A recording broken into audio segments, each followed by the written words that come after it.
I moved into the house because it was cheap. That should have been my first warning. 2 stories, old wood floors that creaked even when I stood still. The landlord mentioned the previous tenant left suddenly, but I didn't press for details. Rent was half of anything else in town, and I needed a place. The first night I heard it. Knock, knock, knock. Soft, hollow, like someone tapping on wood from far away. My heart raced as I listened, but there was nothing. I convinced myself it was just the pipes. I rolled over, trying to sleep. Then it came again. Knock, knock, knock.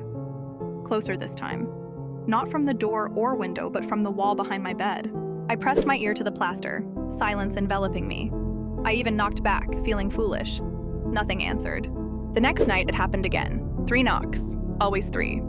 I followed the sound, holding my breath. Knock and knock and knock. Upstairs, in the dark hallway, I stood frozen. "Hello?" I whispered, half joking. The knocking stopped, but I could have sworn I heard breathing on the other side. Sleep eluded me after that. By the 4th night, I was a bundle of nerves and coffee. I researched the house, but found nothing. No news stories, no deaths. That night, the knocking grew louder. Knock. Knock. Knock. I slammed my hand against the wall. "Stop!" Silence. Then, knock. Knock.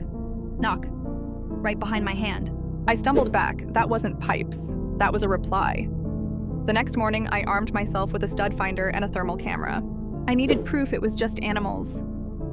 I scanned the walls, finding cold, empty studs, until I reached the hallway.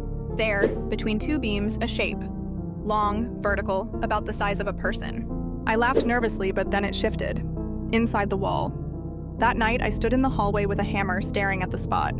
"Okay," I said, voice shaking. "If you're in there, I'm opening it." Silence. I swung the hammer, plaster exploding inward. Dust filled the air as I tore a hole big enough to see inside.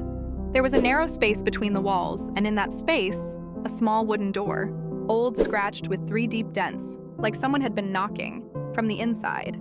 My hands trembled as I pulled it open. It didn't lead outside. It led to a cramped cavity just big enough to crawl through. At the end of it, another door. This one, newer, with a lock. On my side. My stomach dropped. Someone had sealed something in there. Or someone. I should have called the police. I didn't.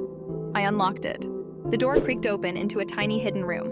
Empty, except for scratch marks covering every surface. And words carved into the wood over and over. "Let me out.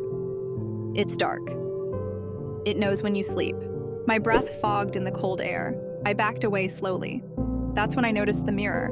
Mounted on the back wall facing the door, facing me,